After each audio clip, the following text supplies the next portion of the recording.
Kita kan ada jurnal di prodi kita, ada 2 itu. Manfaatnya, ngoni akan terbuka pikirannya nanti untuk judul-judul apa saja yang kemungkinan bisa diambil untuk proposal skripsinya. Kemudian baca-baca itu bisa dijadikan nanti istilahnya itu studi relevan. Jadi kalau kita mau buat proposal nanti ngoni harus ada acuannya. Misalnya judulnya Mobile Legends Apriono. Nanti ada itu acuannya adalah artikel yang Mobile Legends yang ada di jurnal Paradigma. Nah, jadi itu dikutip nanti. Nah, itu bisa dilakukan. Makanya saya arahkan ngoni buat tugas ke jurnal itu untuk itu supaya ngoni juga tahu jurnal itu apa. Karena tidak akan jauh-jauh kalau ngoni mau wisuda pasti buat proposal skripsi toh di awal, nah sampai skripsi dan terakhir nanti buat jurnal itu. Nah, tunggu ini halamannya. Nah, ini loh. Kalau terlihat misalnya penggunaan perkembangan aplikasi Facebook, dia ada 3 nama ini, Jessica Lydia Sumolang, Menir Zeni Hengki Singal, dan Menir YDA Santi. Apa tadi judulnya? Siapa? Apriono? Oh, Mobile Legends ya? Ya. Mobile. Nah, saya mau searching mobile itu. Mudah-mudahan ketemu dia. Ada 3 miliar.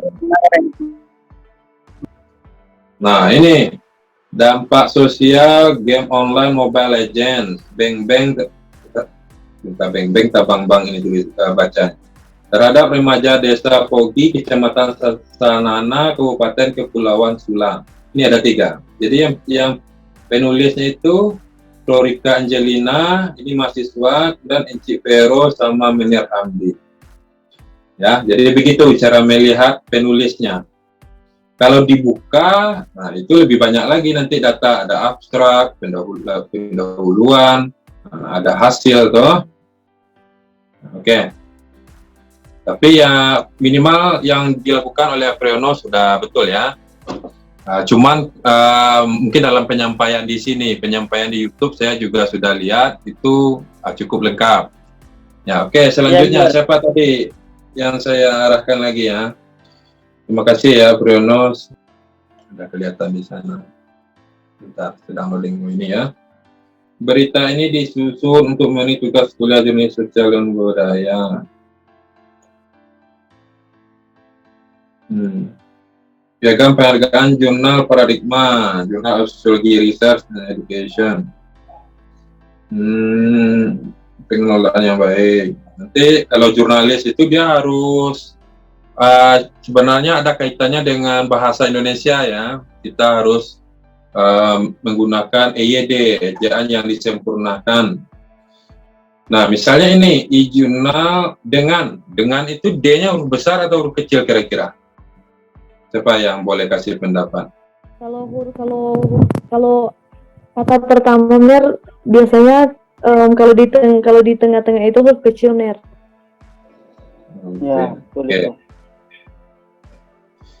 Jadi misalnya di sana itu kan pakai spasi di kemudian sana, D-nya itu kecil dia, dengan D-nya itu kecil, ke sana, ke sini, K-nya itu K-nya kecil. Nah, jadi itu ya bisa sedikit tentang ini. Nah, sebenarnya ini Journal of Sociology Research and Education ini sebenarnya huruf miring ya. Namun karena waktu kita daftar ISSN itu tidak tercetak miring, maka yang terbit dia tidak miring. Yang sebenarnya itu adalah miring. Kalau jurnal Paradigma memang tidak miring, karena ini kan bahasa Indonesia. Kalau saya buat miring di website, ini menyalahi nama yang ada di ISSN, tidak boleh. Nimade ini ingin menyorot soal piagam penghargaan ya. Nah, sebenarnya ini tidak usah lagi. Misalnya kalau ingin menyorot soal piagam penghargaan, Ya, kembangkan itu tentang penghargaan itu. Ada kok di internet, di websitenya Unima ada juga itu tentang penghargaan itu. Misalnya penghargaannya dilakukan di mana, siapa yang memberikan, itu diberikan dalam berapa kali dalam setahun. Ini kan tidak ada, cuman ini toh.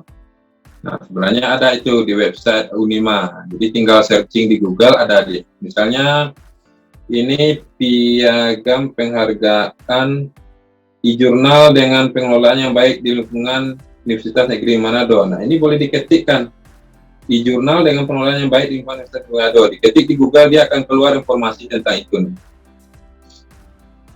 Nah, atau tulis juga boleh piagam penghargaan jurnal paradigma. Nah, ini sudah bagus, dicantumkan linknya ya. Nah, di kanan ini dicantumkan linknya. Bagus. Nah, cuman sisanya itu, Ngoni harus fokus. Kalau bahas tentang piagam, ya fokus ke piagam itu, digali semaksimal mungkin tentang piagam itu. Jangan melebar-lebar ke yang lain. Nah, ini kan pengenalan umum tentang jurnal paradigma. Kalau mau tampilkan ini sebenarnya boleh juga, tapi tampilkan di awal sebelum penghargaan ini. Sedikit tentang ya pendahuluan lah istilahnya toh. Nah, ini juga ini ditulis semua. Jadi pembelajarannya itu saya pikir kalau mau ditulis begini berarti Nimade bukan memberitakan tentang penghargaan ini. Ini Nimade memberitakan tentang jurnal paradigma secara umum, ya. Jadi Nimade ini memberitakan jurnal paradigma ini secara keseluruhan, bukan tentang piagam penghargaannya. Jadi sebenarnya kalau mau baca berita tuh, apa-apa yang ada di berita itu biasanya pasti ada harinya, tanggalnya, tahunnya. Ada nggak itu yang di berita yang mau buat? Bahkan ada yang buat pukulnya ya. Misalnya kalau kita lihat berita-berita di televisi itu pasti biasanya ada apakah di sebelah kanan bawah atau di layer yang berjalan itu ya.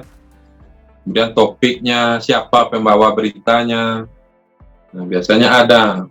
Misalnya Apriono, buat di sana Apriono, di bawahnya dibuat misalnya wartawan Manado Post. Nah, kan bisa dibuat begitu. Atau dibuat Apriono, di bawahnya mahasiswa pendidikan sosiologi Unima. Nah, jadi nanti ada mungkin lebih lengkap minggu depan saya akan berikan materi tentang media massa ini, ya. Jadi jurnalistik itu sangat berkaitan dengan media massa. Kenapa? Karena hasil dari jurnalistik itu, ya, atau hasil dari pekerjaan jurnalis itu adalah nanti wadahnya di media massa. Misalnya meliput tentang wisuda, nanti akan masuk ke media massa, apakah itu ke website, ya, apakah itu ke Instagram, YouTube, dan lain sebagainya. Muaranya itu nanti pasti di media massa. Makanya sebenarnya juga sebagai seorang jurnalis itu Ngoni juga harus paham menggunakan media massa. Paham itu Instagram, ya, terserah media massanya apa. Tentu dia juga harus paham tentang misalnya bagaimana menggunakan apa istilahnya. Nah, ini contoh ya. Ini berapa menit nih? 3 menit. Ini mikrofon ya sebenarnya agak-agak mirip dengan YouTuber ya atau konten kreator yang jurnalis itu. Dia paham juga tentang media massa, dia harus paham juga dengan alat-alat atau perlengkapannya. Ini mikrofon BY MM1 ya, Boya. Ini sekitar 200 ribuan. Ini bisa digunakan untuk vlog, membuat konten dan lain-lain. Dan kita juga harus tahu bahwa ini satu arah. Jadi yang arah belakang itu dia tidak akan terdengar. Yang terdengar hanya yang datang dari arah depan. Ya. Nah, misalnya ini bukan pamer ya, ini contoh. Ini soundcard V8. Ini bisa kita gunakan untuk merekam audio. Misalnya saya menyampaikan informasi, kemudian saya rekam di sini, kemudian dari sini dia masuk ke laptop atau dari sini dia masuk ke HP. Nah, bisa juga untuk recording ya, yang hobi nyanyi bisa recording dengan ini tanpa harus ke studio rekaman.